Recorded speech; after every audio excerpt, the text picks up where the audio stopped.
நீ நான் காதல் சீரியல்ல இப்ப நம்ம அபி, ராகவ், அனு அதே மாதிரி ஆகாஷ் இவங்க 4 பேருமே அவுட்டிங் போயிருக்காங்க இல்லையா? பீச்சுக்கு.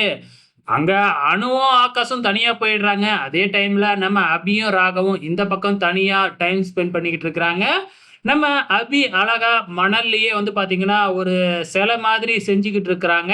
அப்ப அந்த பக்கம் வர்ற சில 4 ரவுடிங்க வேணும்னே அபியோட அந்த சிலைய கால்ல வச்சு மிதிச்சு, அபி கிட்ட வம்பு இழுத்துக்கிட்டு இருக்கிறாங்க. இத பார்க்குற நம்ம ஹீரோ ராகவ் சும்மா இருப்பாரா? உடனே சண்டைய ஆரம்பிச்சர்றாங்க. நம்ம ராகவ் சும்மாவே தெறிக்க விடுவாரு. ஸோ 4 பேரையும் சும்மா அடி பிச்சு பெனாத்துறாப்ல.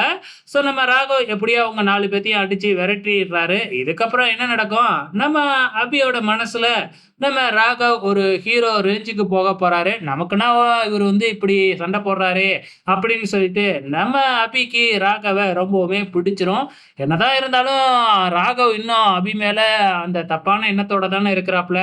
அது எப்ப நம்ம ராகவுக்கு போகுதோ, அப்பதான் வந்து நம்ம ராகவோட ஆக்டிவிட்டீஸ்லாம் மாறும். ஸோ அது இப்பொழுதைக்கு அந்த எண்ணம்லாம் மாறாதுன்னு நெனைக்கிறேன். வெயிட் பண்ணி பார்க்கலாம்.